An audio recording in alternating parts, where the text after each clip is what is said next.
Assalamualaikum warahmatullahi wabarakatuh. Selamat berjumpa dengan tutorial kimia bersama urip.info. Kita akan lanjutkan pembahasan soal terkait dengan hukum 1 Faraday. Kita sudah sampai pada soal ke-7 dari 20 soal yang akan dibahas. Soal nomor 7 ini bunyinya adalah sebagai berikut. Fluorin dapat diperoleh dari elektrolisis leburan KHF2 sesuai dengan reaksi seperti yang tercantum ini. Ini adalah reaksi oksidasi ya.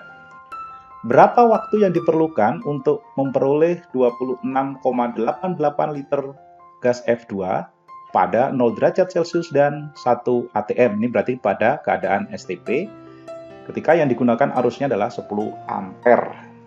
ARF sama dengan 19 diketahui ini. ARF ini tidak akan kita gunakan karena proses hitungnya nanti memang tidak menggunakan atau tidak memerlukan ARF.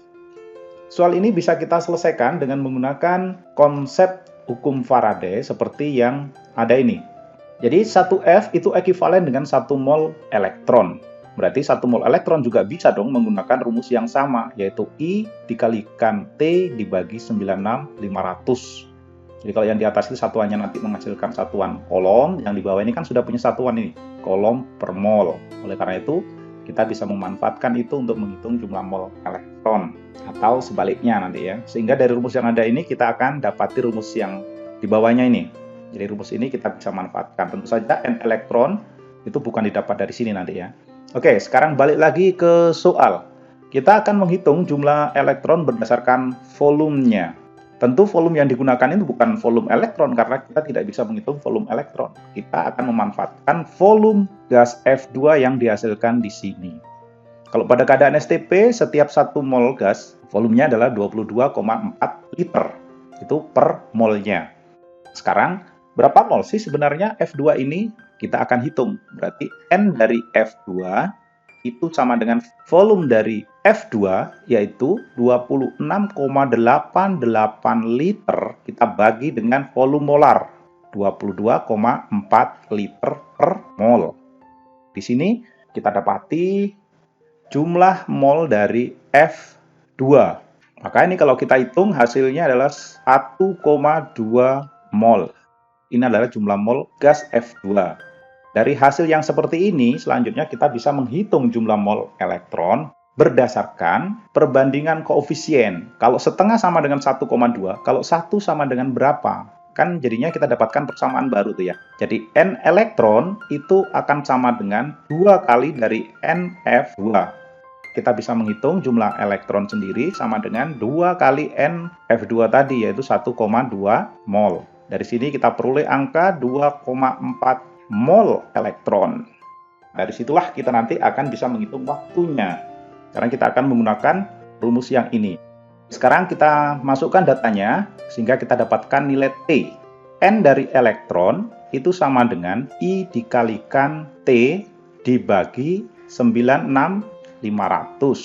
Nah, ini kalau kita substitusikan ke sini, maka kita peroleh angka N-nya itu N elektron 2,4. Ini satuannya mol yang kita dapat dari sini ya. Kita masukkan sini, kemudian I itu harus 10 ampere dikalikan T ini yang akan kita cari dibagi 96.500 kolom per mol. Ini kan bisa kita coret nanti kita dapatkan satuan detik. Nah, dari sini kemudian kita bisa ngitung. Jadi T-nya berapa? T-nya adalah 2,4 dikalikan 96.500 dibagi 10. Ini kalau kita hitung hasilnya 23.160 detik. Jadi 2,4 kali 96.500 dibagi 10 hasilnya adalah ini. Nah, selanjutnya dari hasil ini kalau kita mau konversi ke menit, T-nya ini sama dengan 23.160 detik. Ini kita bagi 60 detik per menit. Sehingga kita peroleh hasil sama dengan 386 menit. Oke ya, ini detik dengan detik kan dicoret sehingga menitnya naik ya. Jadi ini adalah hasil akhirnya. 386 menit. Itu kalau kita ingin konversi ke kesatuan menit. Cukup sekian pembahasan soal nomor 7. Kita akan lanjutkan pada pembahasan nomor berikutnya. Terima kasih sudah menyimak. Wassalamualaikum warahmatullahi wabarakatuh.